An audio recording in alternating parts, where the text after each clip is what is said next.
Hello, I'm Dr. Hamilton Stubbs, a double board certified sleep specialist and a certified nutrition specialist. Welcome to my YouTube channel.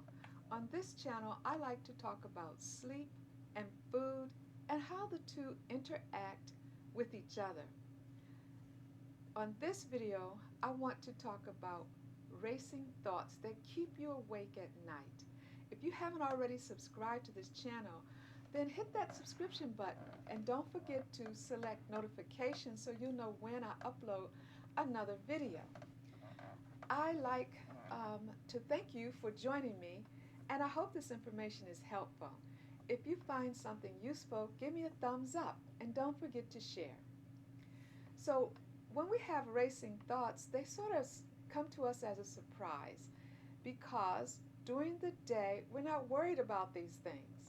But when we get ready to go to bed, we are sleepy, and you feel like, geez, I could just drift off to sleep in just a short period of time.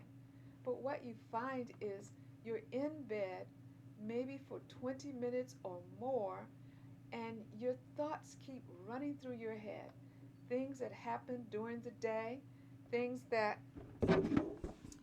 things that happened at work that you wish that you could do better, or you might be worried about what's going to happen in the future. These are racing thoughts that keep people awake. And the thinking is the reason they wake us up at night is during the day we're so busy with work, family, other things, our health, that we don't really have time to even focus on these thoughts.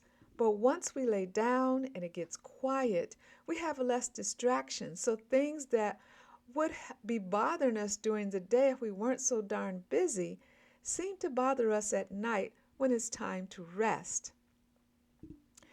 The major stressors are due to work and worry and just feeling like you don't have enough money, life may not be where you want it to be. And these are things that can keep you up at night. The other thing is racing thoughts at night could be a sign of a mental health disorder. Some mental health disorders that are associated with racing thoughts include things like anxiety disorder and conditions like bipolar disorder, which is a fluctuation of periods of depression followed by periods of feeling elated. And even conditions like obsessive compulsive disorder can result in racing thoughts. Sometimes our medications cause us not to sleep as soundly, and that will give us opportunity to be in a bed, unable to fall asleep, and racing thoughts will occur. Sometimes the food that we eat does not agree with us. If you have too much caffeine during the day, you may not have enough time to metabolize it out of your system. And that can keep you awake or in a light, drowsy state of sleep, or periods where you have wakefulness on top of your sleep. And these are opportunities for you to wake up and have racing thoughts, start worrying. So caffeine has a half-life of 4 to 6 hours in the blood system, and that is dependent upon your health, what you eat, any medications that could be going through the same system as the caffeine. But in general, it's about 4 to 6 hours. So let's just use 6 hours to make it easier for us to visualize what happens when you drink too much caffeine. Let's just say you didn't have a good night's sleep, and so in the afternoon, you're tired and you start to drink caffeine to try to help wake yourself up. If you have 2 cups of coffee with caffeine at 3 p.m. in the afternoon to help you get over that last little hump of your workday, at 9 p.m. you'll still have 1 cup of caffeine or coffee in your system. And this will make it difficult for you to relax and go to sleep and avoid having racing thoughts. If you eat things that are not agreeable with you and cause you indigestion, they can interfere with your ability to fall asleep. And that can give you an opportunity to be awake, having racing thoughts, which perpetuate wakefulness and racing thoughts. So what you want to do is try to relax. And relaxing may be something that you can do in the bed, but you also need to learn how to relax during the day. And the way to relax during the day is to deal with stressors that keep you up at night. Now, if you have a job that you do not enjoy going to and you find it stressful, it may be difficult to just walk away from that job. But one thing you can do if you cannot get out of the job or change your work situation or environment is start preparing. Sometimes knowing that you have an exit strategy can reduce the stress and help you get better sleep. If you are having problems with sleep and you're awake watching television or the news, these things can be less than relaxing and they can also keep you awake. For example, worrying about COVID 19 or crime in the country are things that make it difficult for us to relax. So, you want to have something more relaxing as part of your bedtime routine toward the end of your day and transition period towards sleep. The other way to relax is to try deep breathing exercises. And this involves a simple strategy if you just want to learn one type of deep breathing, and that's abdominal deep breathing. Now, deep breathing has many different methods. It's called breath work. And so you can really get involved in deep breathing and learn many different techniques, some to wake you up, but we want to focus on the one that will help you relax.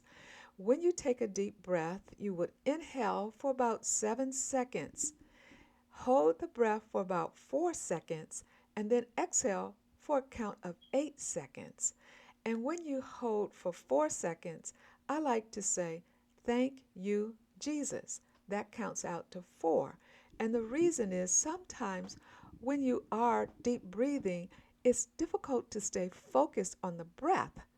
If you want to avoid the counting, of saying, "Thank you, Jesus," then just focus on the breath as it's moving in and out of your nose.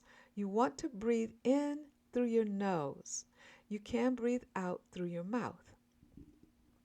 I like doing these for about 5 times at night, and sometimes people say they get so relaxed that they fall asleep. They don't even make it to the fifth deep breath.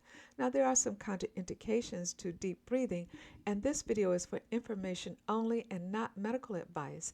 So if you have medical conditions or you're on a medication, you want to talk with your healthcare provider before you make dietary changes, deep breathing exercises, or take any kind of information off of the internet, especially this channel, and make it something that you practice as part of your healthcare routine, because this is not intended to be something for direct advice to individuals, just information for you to share with your healthcare provider at your next office visit.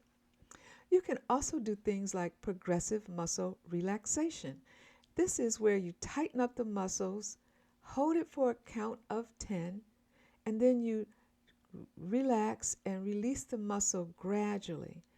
And you start at your toes, making those muscles very tight.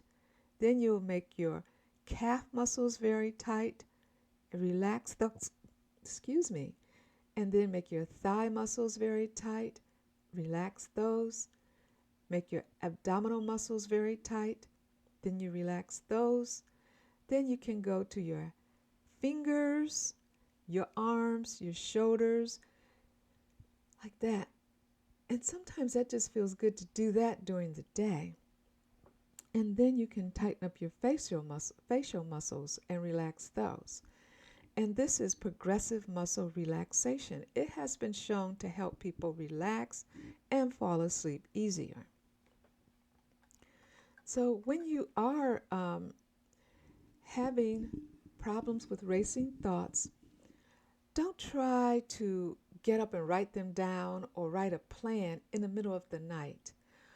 When you wake up in the morning or when you are at work the next day at the end of your work day is the best time to start writing out your plan of how you will address stressors. And sometimes stressors are things that we don't have any control over.